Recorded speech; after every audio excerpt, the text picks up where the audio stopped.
Good morning from a snowy Iceland.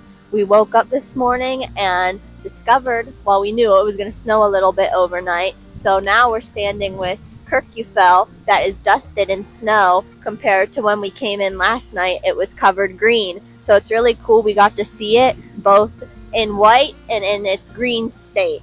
And we're here at this parking lot you have to pay at, and you walk down this little trail and there's a waterfall here. Be careful walking, especially when it's snowy conditions like this, and don't cross over the ropes because Iceland is a dangerous place. Things can go wrong very, very quickly. Just yesterday we saw that there was a death actually at a different waterfall, but bad things can happen, so stay safe. But what's really cool about this waterfall is you can set up a shot in a way that you can get the waterfall and you can get the mountain in one shot. So that's why a lot of people like to come here, to get the waterfall and Kirkjufell in that one special picture. I think we're gonna head to a coffee shop next, warm up a little. It's pretty cold out, so we'll catch you there.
We're here in the town of Ólafsvík, and you can see there's a very interesting, unique church, and there's a rainbow road that leads up to it that's really cute and unique. And there's a little sign that says, "Kiss please." Wow, what a romantic place.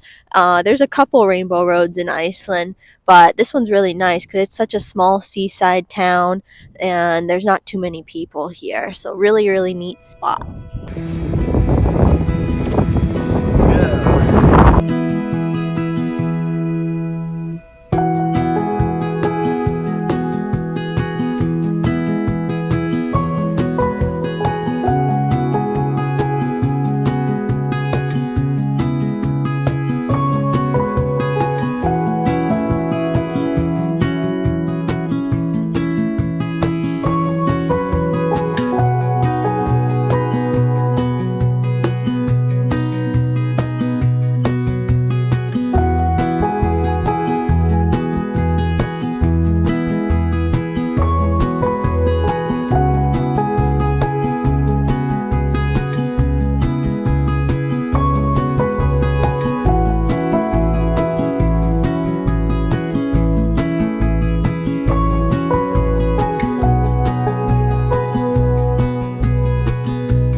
We've been working our way around the Snæfellsnes Peninsula, and it has not disappointed so far. Very beautiful sights along this little loop road we're doing, and we're here now at one of the waterfalls in the park. Well, actually, I don't know if it's in the park. It might be just outside of it. I'm not quite sure where the boundaries are. But beside this waterfall is actually another waterfall, and that one doesn't look as impressive as this one. This one's called Svöðufoss, and it's about like a 10-minute trail to walk back to it from the parking lot, but very, very nice waterfall.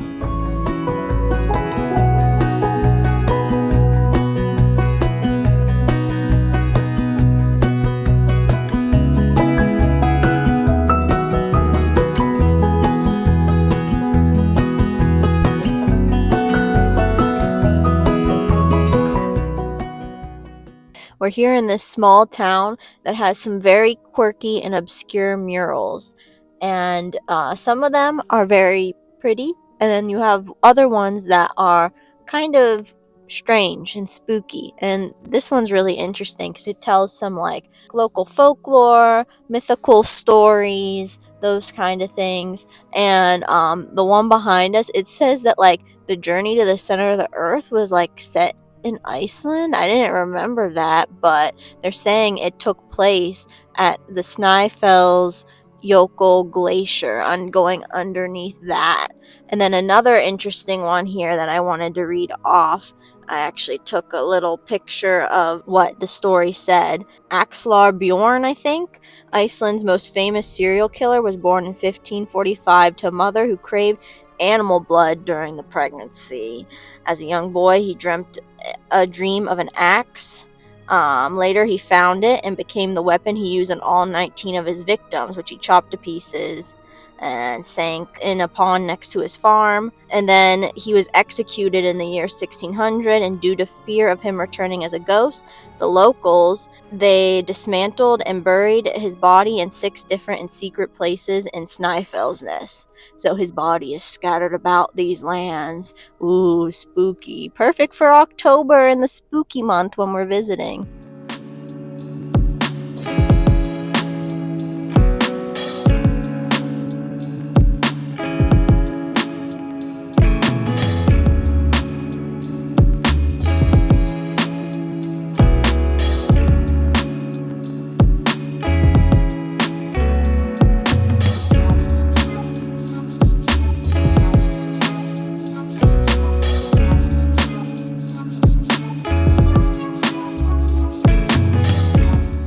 When I think of Iceland, I don't think of white sand beaches. When I think of Iceland, I think of black sand beaches because of all the volcanic activity, and all the beaches usually are black. But this one in the Snæfellsjökull National Park is kind of a white sand beach, and it's very, very different from the other beaches in Iceland.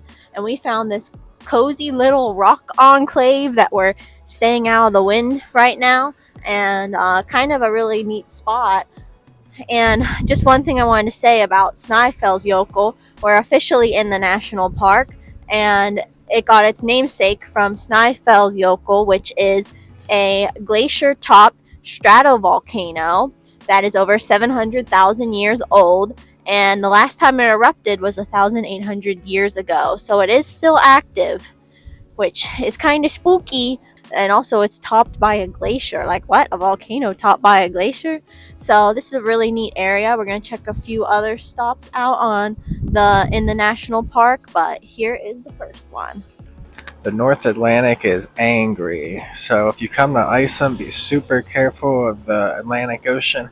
It may not look like it's going to come up, and then all of a sudden, bam, a wave hits you and you're in the water.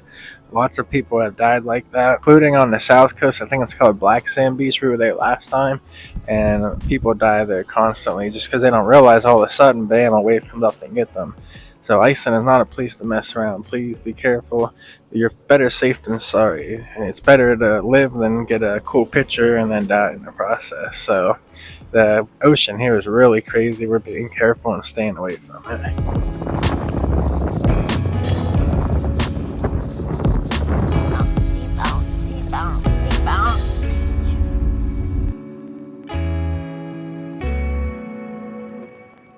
We're here now at one of the lighthouses that graces the Snæfellsjökull National Park coastline, and this one was built in 1914, it says. And it's really cool. I like the yellow color of this, and there's also a nice little observation deck that people like watch birds from and just take in the sights.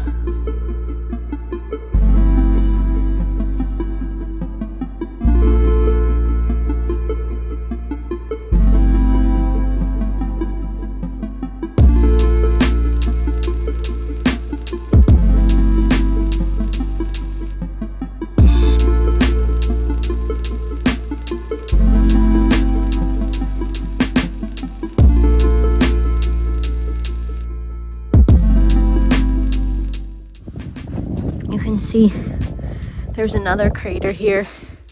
I think there's technically 2 craters that are connected to this. I've been running up the steps.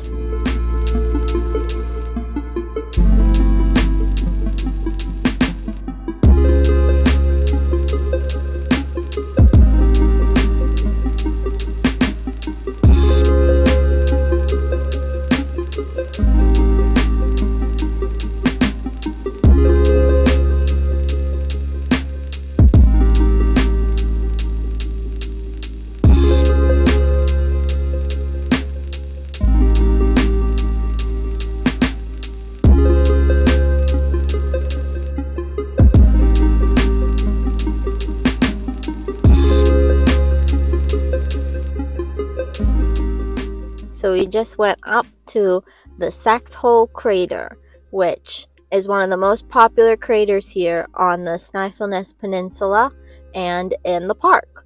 And it's actually made up of like two craters, really. The one is not as impressive than the main one you go up. And they have really nice steps that lead you up to the crater. It was very easy to walk, but very windy, especially the further you get up in elevation. So that's why we didn't say anything while we were up there and are instead recording in the car. Yeah, it was definitely a very easy hike. Most anybody could do it as long as you have the right outfit or gear for the season. So the steps are really nice. I know there's a lot of other craters that don't have the steps, so this one's pretty easy. And I forgot to mention, this one was formed 3,000 to 4,000 years ago when I guess it was the last eruption that it had, because now it's inactive.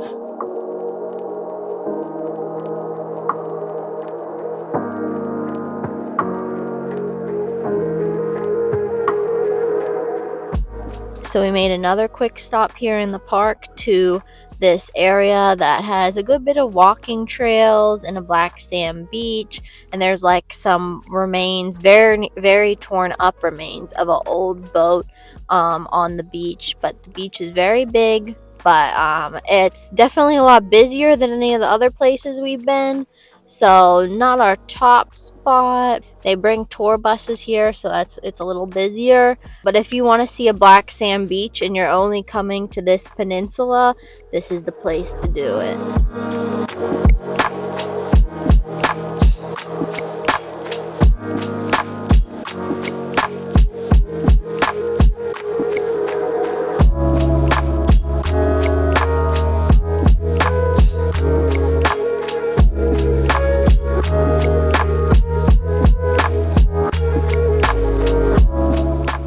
So we're here at this lighthouse, kind of killing two birds with one stone here. One, we're getting to see the lighthouse, and it's completely free stop. And there's a little guest visitor center here that has a gift shop you can go in, and we can also see views of these rocks that are very popular. It's called Bar or something. So if you come here, you can see both at once.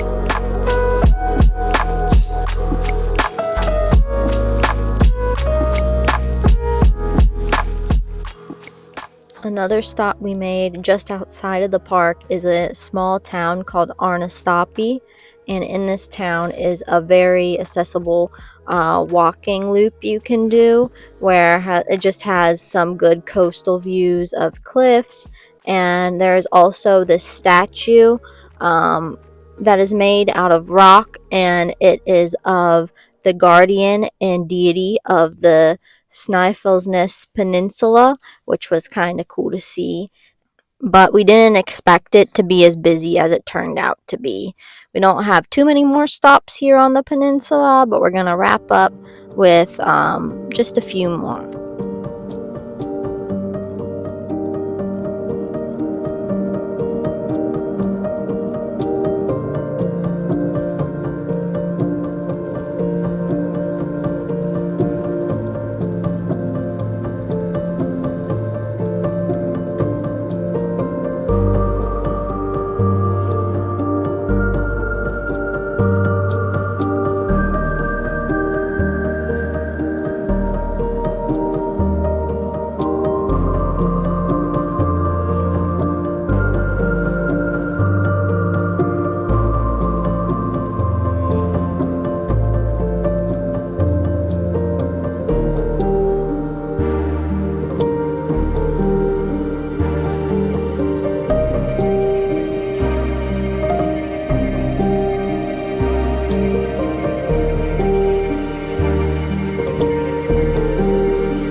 We're here at our last stop at the Snæfellsnes Peninsula, and you might say we saved the most notable spot for last. If you have seen any pictures of Iceland, I'm sure this little black church pops up. The church provides great contrast to its surroundings. It really sticks out, and I guess it was built in 1847. Very, very popular spot to see here on the western side of Iceland. So that's a wrap on all our stops, but we are hoping to do some northern lights hunting tonight and maybe even seeing a lighthouse by our place. So we'll catch you there.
Well, I'm very happy to report we actually saw the northern lights. We were striking out at our Airbnb, so we decided to take a little drive around. We kind of went up and were most successful on, I guess it's like a mountain, and whatever reason, this spot was really high with activity, lots of strong bands of light, and we've been out doing this for 4 hours now, 3 hours. It's been a little bit of time. It's literally past 2 a.m. right now, so we definitely put in our work to see the northern lights, but it was such a cool experience. I was so surprised to see so many colors, like red. I was not expecting to see red, but we got some ominous red in the northern lights. And we are freezing. We're bundled up, but with the wind chill, I think it's like 15 degrees, so it's tough to go out there. We're jumping back in the car, heating up, going out, jumping back in the car, heating up, waiting, driving. But yeah, this one spot, like Rachel said, is really cool on top of this mountain. For whatever reason, the northern lights are just really wispy, emanating from the top of the sky. And it seemed like other areas were different, like the red area was just all red. Then we actually found a nice place not too far from an Airbnb where I got a nice picture of the mountain with the northern lights, and it just seemed like that was very green and not as wispy. And if you want to know how to find the northern lights in Iceland, stay tuned for a tips video on finding them. We'll tell you what we used and where we found them. Well, we're way overdue for sleep right now, so we're going to head back to our Airbnb. We'll catch you tomorrow for another day of adventures and maybe even more northern lights tomorrow night. So stay tuned. There might be more coming. Thanks for joining us on our Icelandic adventure. Bye.